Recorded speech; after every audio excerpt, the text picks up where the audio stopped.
Hi, it's Tara Green. I'm going to talk about the astrology a bit for the weekend, January 22nd to the 24th.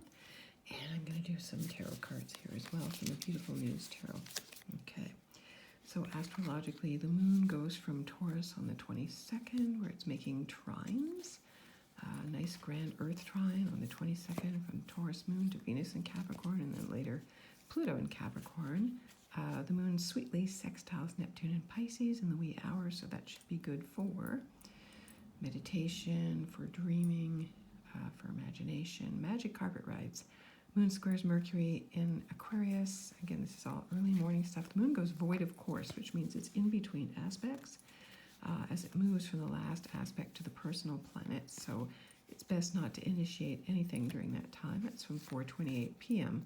Eastern Standard Time, and then the moon enters Gemini 11:43 p.m. That is Pacific Standard Time. So let's stick with one time zone here. The moon doesn't enter Gemini until 2:43 a.m. on the 23rd. And then there's a big aspect, a number of big aspects this weekend actually, one of which is Mars, the planet of action, of defenses, of the masculine, testosterone, in Taurus, which is Venus' sign, squaring Jupiter in Aquarius. Okay, so here we go. So here's a card to represent that. Now this is called the Knight of Voices in the tarot, and the knights are kind of the elder masculine energy in this deck. There are no male figures in this deck, by the way. This is the Muse Tarot. And voices is air.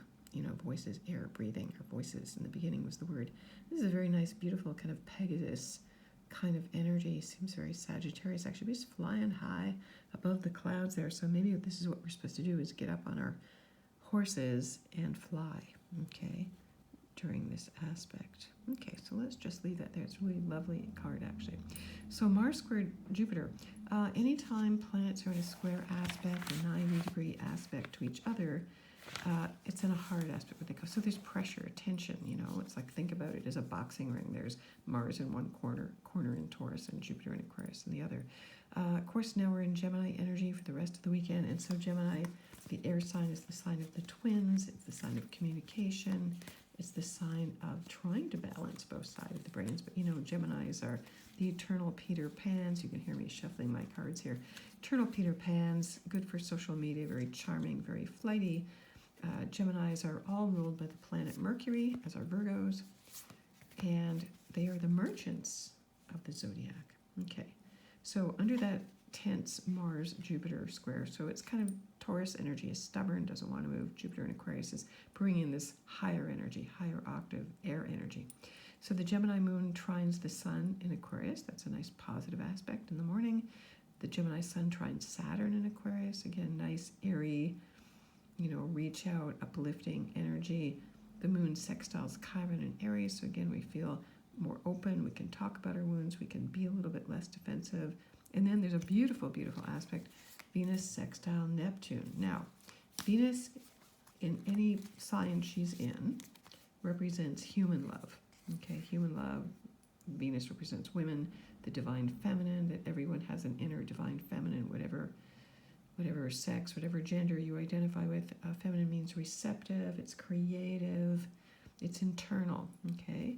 And then Neptune is considered to be the higher octave of Venus because it's a what they call transpersonal planet. Neptune rules Pisces, so Neptune's been in its glory in its own sign, bringing us all that fake news, and who knows what the hell is really going on. We've been in the rabbit hole that Neptune and Pisces has created since 2011. We're going to continue to be there until 2023-24. So Venus sextile Neptune, those very creative, very kind of grounded psychic energy. Good time to dream about some beautiful escape or find a love interest. It's all very idealistic, romantic, creative. And here's the card of the Two of Materials is what I've picked here. So again, the two's very much like Gemini, two-sided, two sides of the brain. Materials is matter. Venus in Capricorn is in the matter sign of Capricorn, where things matter. All matter matters. And the moon in Gemini trines Jupiter in Aquarius. So again, kind of a big grand trine going on all day in air. The day before it was Earth, so it's an interesting shift. And then a big, big aspect at 10:01 p.m. at night, and that is the sun in Aquarius conjunct Saturn. Now, Aquarius is the sign of cryptocurrencies. And cryptocurrencies are definitely coming in inevitably as we're now in this mini age of Aquarius. So the Sun conjunct Saturn is always limitations. You know, part of what 2020 COVID-19 was all about was Saturn, the planet of limitations, obstacles, testing, Father Time.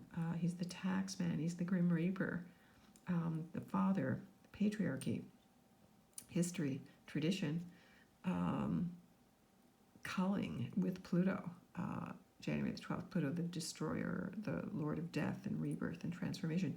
So anytime any planet meets up with Saturn, that brings things to a halt. It's a limit. Saturn is like lead, so the lead balloon deflates. So there could be some kind of stop or halt, or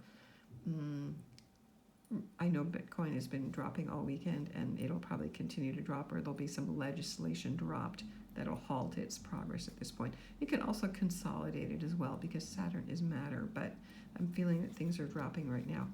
On the 24th, the moon squares Neptune in Pisces. So again, this is in the afternoon, so it's a good time to do some practical dreaming. It would be a good time to make art. I know Sunday afternoon, most people are Sunday, Monday, whatever difference it makes these days, but for people who are still working a regular work schedule, Sunday's a day to rest, relax.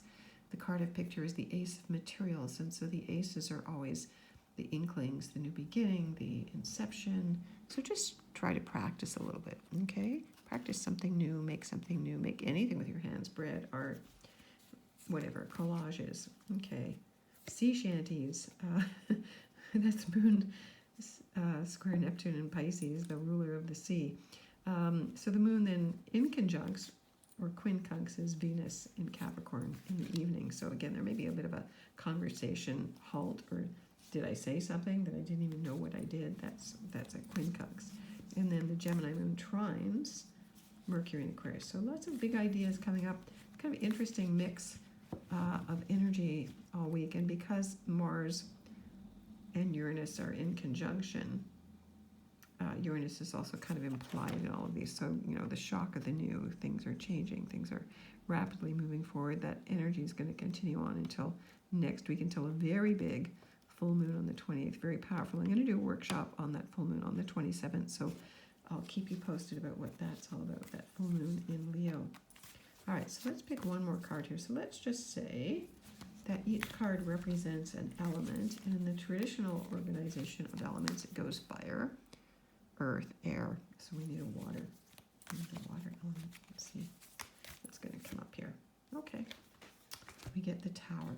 Okay, so the tower is very, in the tarot, the tower is the planet Mars, and so here we have Mars, very active in Taurus, where it's kind of slowed down in Venus' sign, but definitely butting heads with conjunction with Uranus, squaring Jupiter, you know, so the tower, the old structure gets blown up, you know. Well, I guess it seems that way in the U.S., where they've just had a major change of presidents there. But get ready for also cataclysmic blow-ups. I know there's been earthquakes blowing up. That's also part of Mars, Uranus, and Taurus energy. Tsunamis. There could be further explosions. I think there was just one in the Middle East. The first time there has been a suicide bombing in the Middle East for a couple of years, actually. So that kind of shocking revelations where the old structure kind of breaks down, but it's also the shock of revelation. So yeah, so all you can do is go with the flow. Aquarius energy is very chaotic. The best thing you can do is see it as, I'm riding a big wave, and how do I keep adjusting my footing so I can keep riding this wave? So expect the unexpected. Always have plan B and C on hand, because things will shift. So it's a very exciting time to be alive, and I'm very grateful for that. So sending you all the best blessings. If you want to get in touch with me, I'm at taratarot.com. Please subscribe to me here at YouTube. Follow me on my blog at infinitynow.wordpress.com. I'm on Instagram, Twitter, and I'm going to get on Twitter. I'm going to get on TikTok very soon. So blessings to you.